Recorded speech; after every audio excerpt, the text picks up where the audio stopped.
I'm Kat with Artisan Designs by Kat. Tonight I'm going to once again step away from the soap dish and talk about one of my other great loves, and no, it's not my daughter's kitty cat Blooper here, or Carmel, who is trying to attack the camera once again. I'm going to be talking about my Ashford Kiwi spinning wheel.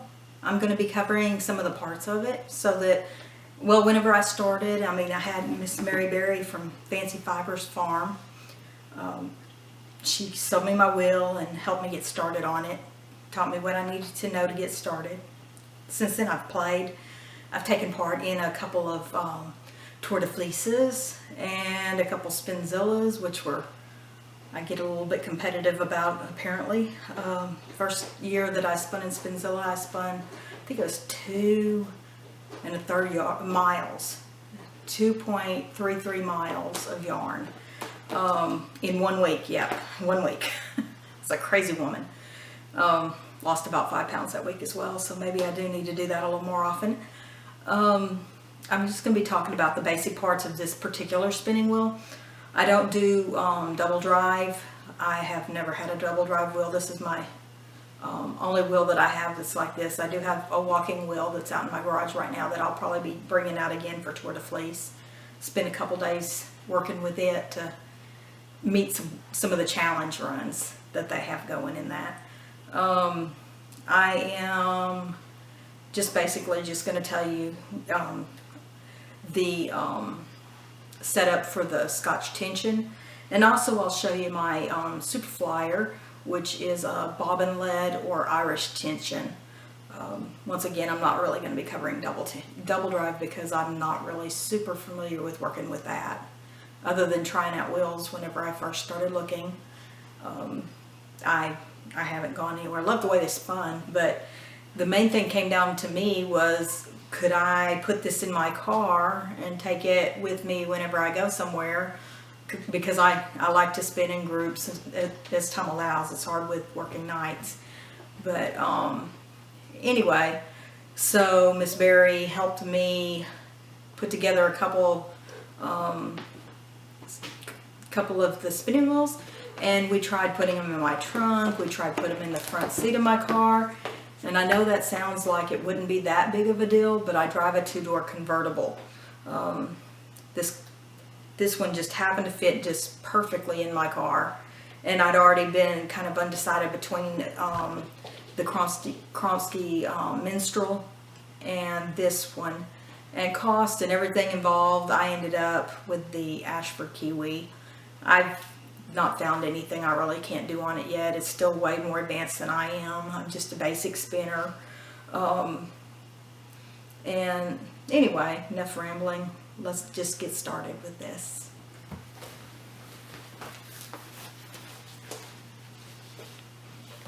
Okay, going down, carpe noctem.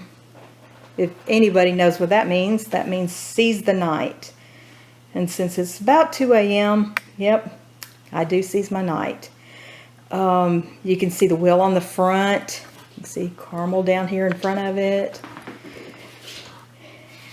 I've painted it a nice pink and black because pink's my favorite color, as you can tell by the seat behind me.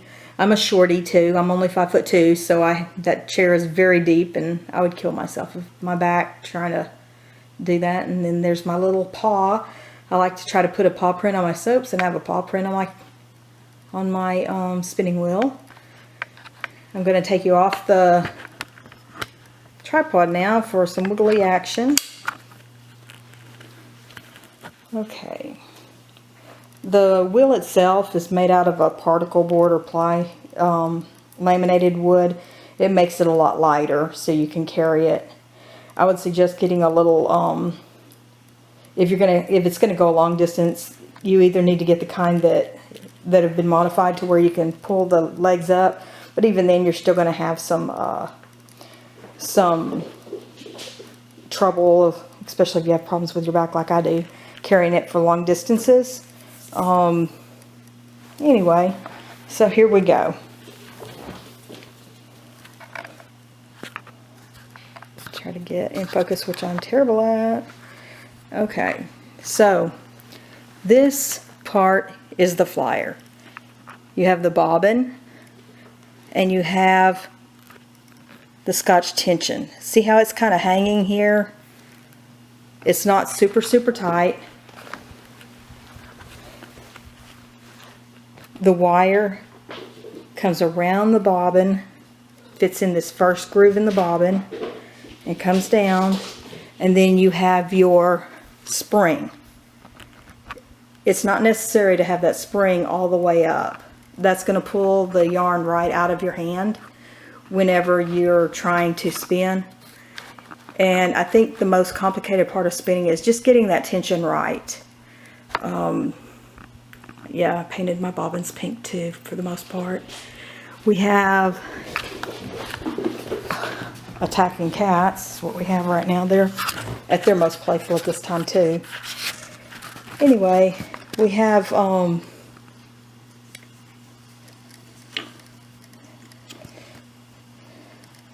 this little peg that fits in that you twist to control your tension.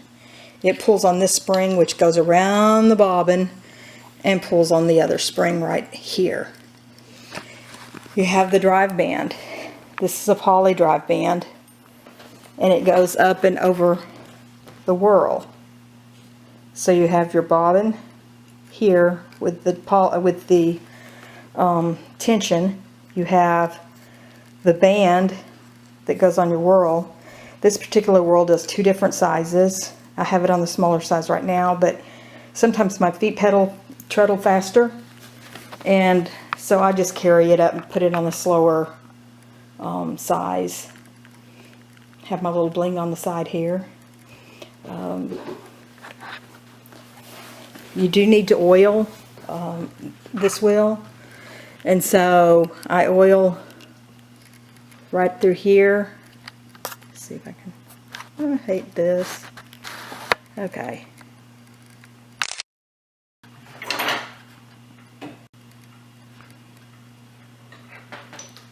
As I take pictures instead of filming. Anyway, the yarn is I have the yarn right here. Right now I'm spinning some beautiful 14.5 merino and I know I'm going to butcher. I got it from Kamaj Fiber Arts. I found her on Facebook. She's a really nice lady. Her name is also Mary. I think all fiber ladies must be Mary that are really excellent spinners. Anyway, here's how the treadle setup looks like. And then down here is where I put the bobbins so that I can do my plying. And I love having that set up there. I just kind of hold them and pull them in whenever I go to do my plies. And I can put another one somewhere else whenever I want to have a 3-ply, which sometimes I do. I have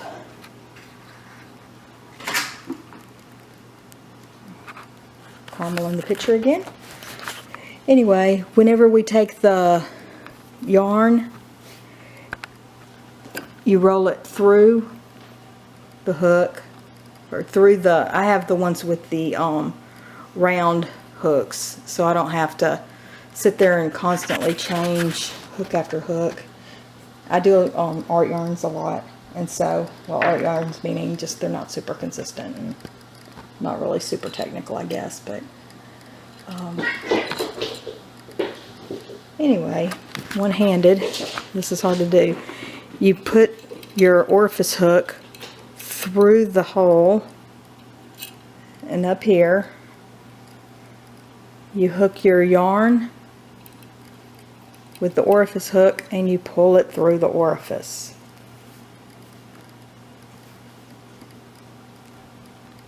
I don't know if we can see the orifice here. This is an autofocus camera. I wish I was a lot better. But the orifice is right there with the hole in it. You can see that hole now. You can also see all my dust. Sorry about that, people. Anyway, I have a very particular project in mind with this yarn, though. I'm going to actually make something for me. And theoretically, it should be a hooded scarf. I envision it being very beautiful and glamorous on me, but in reality it'll probably take forever and ever and ever to get done because I'm a very, very slow knitter. I like to spin way more than I like to knit. I don't know if that's just an unusual thing, or I do have lots of yarn laying around. Anyway, the flyer, like I said, it's just the flyer part is this. You put the bobbin on it, and I'll actually pull that apart in a minute and I'll show you. The Irish tension is on the super flyer. It's like this, and as you can, ooh, I'm gonna end up waking up my husband. As you can see, the orifice on that is massive. You can make some of the biggest, chunkiest yarn. This is what controls the tension on it. This will hold, I don't even know, it's a lot of yarn. Each one of these are huge, and I'll show a comparison. Here's the normal size bobbin in comparison to the super flyer size bobbin. That comes with the kit whenever you buy the super flyer. I think it comes with like 3. Then here is the fast whirl. I think it brings your machine up, or your spinning wheel, up to about 14:1 spinning ratio. What does that mean to me? Not a whole lot. I just treadle faster or slower, and it tends to get where it needs to be.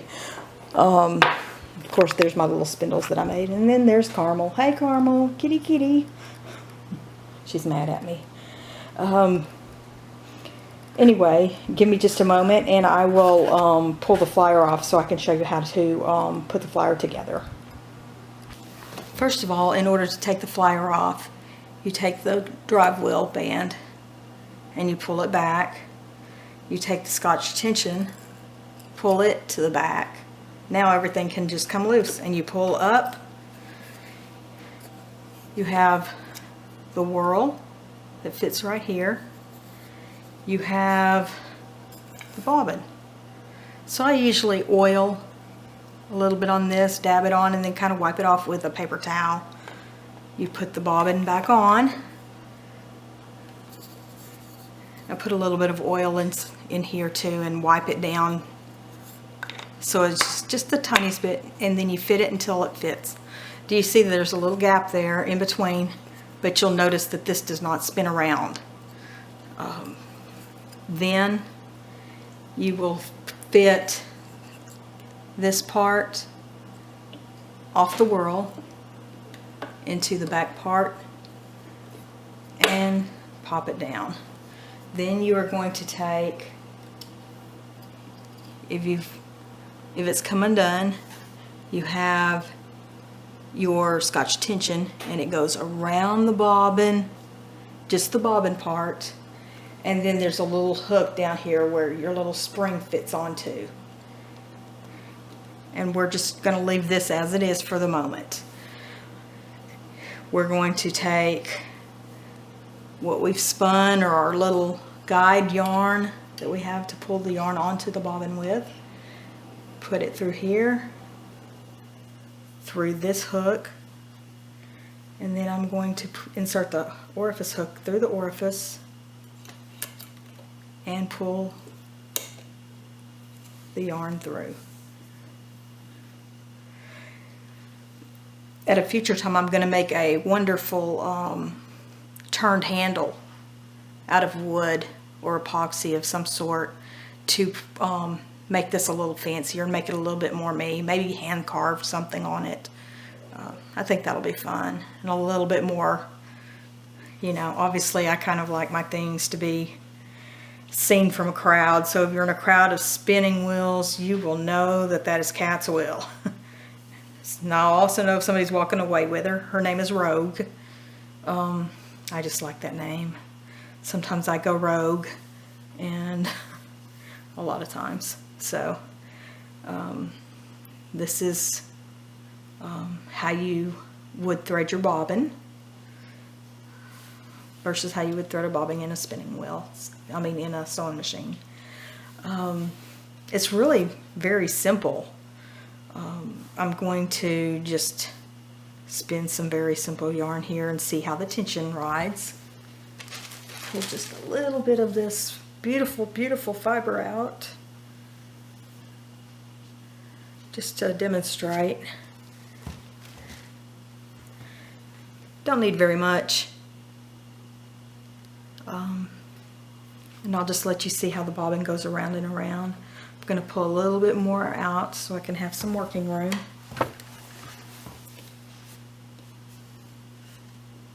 And I'm going to go in a clockwise manner. Get it started. I've got an oiler up. Let's see, which way am I going here? Oh, helps if I put the drive band on, doesn't it? Right, there we go. Now I'll have some spinning. See how that goes? If you have to, just use your hand to help direct the wheel in a manner that you need it to go. We go clockwise usually to spin the yarn, and counterclockwise when we it's hard with the camera right here to get it exactly how I want it to go, and I've got the tension just too tight. Okay.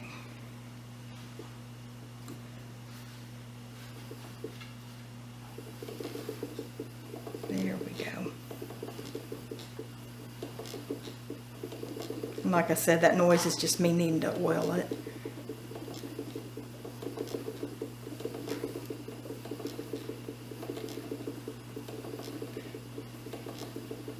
So I'm going to tighten up the tension until I can get it to pull on. And just a nice gentle spin. It's really hard to be stressed out when you're spinning unless your tension's off, and then you tend to get very frustrated because your yarn keeps on breaking. It's just like if you sew, if you have the tension off on your sewing machine, it's not going to work. And some people, I took one class, they said some people are givers and some people are takers. Some people try to force the yarn into the orifice, and I tend to be a taker, where I tend to take it away from it. I'm also backwards in the way I spin.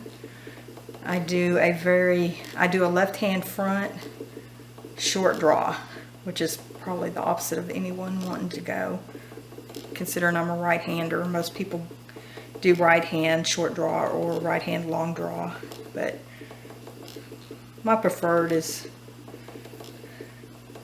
left hand forward short draw. It makes probably the most uneven yarn there is, but I embrace it. I am who I am. I still get the yarn I want to make my items with, and I still can make just about any kind of yarn you can imagine. Like I said, this is going to be just glamorous if I ever finish it, and hopefully with the Tour de Fleece and the Spinzilla that comes in October, I'll be able to get it the way I want it, and then I'll be able to knit something out of it. Okay, so I know you're probably tired of seeing the bobbin go around and around, so I'm just going to put this around my tension knob and just kind of leave it. The cats are probably going to play with it while I'm sleeping, so I'll definitely put that away. In just a second I'll show you some of the yarns that I've made with it, and then we'll just call this one a wrap because it tends to get boring pretty quick. I'll be back in just a moment.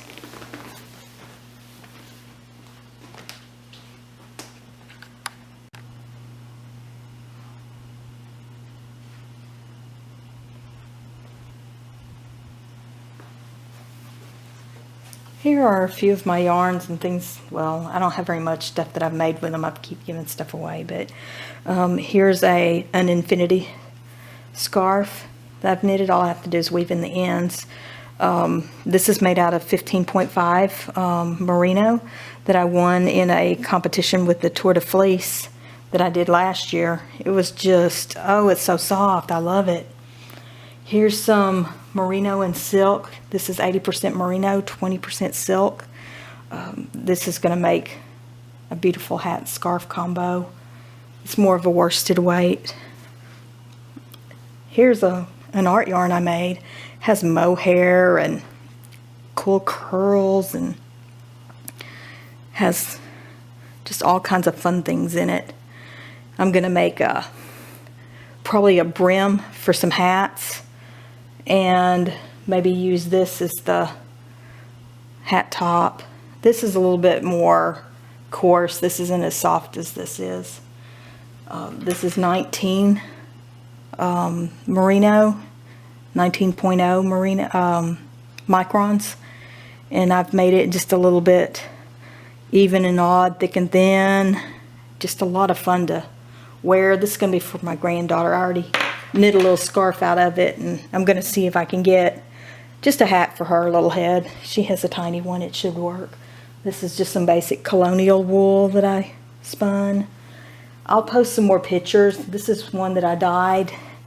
I dyed this blue. I've done some dyeing. Oh, let me get my wool combs so I can show you the Wolverine in me. This is some wool I processed myself from a actual ram. I washed it, I dyed it, and I used these wonderful wool combs to put it into a workable material for me to spin. Being that he was a ram, he did a lot of rolling in the hay and dust and all of that, and so it was a bit of work, but I just love that yarn. Anyway, that's about enough right now. We'll go into more weapons of mass destruction later, and maybe get into some spinning techniques. But the whole thing is, if you get on Craftsy, if you don't have access to Craftsy has some wonderful classes on how to spin. I took several knitting classes. I've taken a spinning class. I've taken a spinning class at Fancy Fibers had a winter fiber retreat, and not this past year but the year before. I was just really lucky enough to go, and I took several spinning courses there, and that really helped advance my technique and learn more about plying. That was my intended goal on that trip, and it sure did teach me a whole lot. And so while you can learn some things on YouTube and Craftsy, sometimes just in-person classes, even if you have to travel a ways to get them, they really can make a difference. And it can be fun to just hang out with like-minded people and do things that, you know, just in a learning environment, and they're so encouraging. Anyway, I hope you enjoyed this little video. I know it was a deviation once again from my soaping, but today's been kind of a hectic, well, the last weekend, Thursday, Friday, were just pretty brutal on me, and so I needed just to kind of take a little break from everything. If you like this video, if you want to see more about my wool combs, my super flyer, my kitty cat Caramel, my daughter's cat Blooper, and Snickers is right there. He's an oldie and not a goodie, sweetheart. Or you want to see more about the star of the show, Miss Rogue there, just give me a comment, thumbs up, subscribe, do whatever you can do to help me spread the word about my channel. I'd like to grow it and get to do this a whole lot more. Thanks everybody for watching. Have a great day. Bye.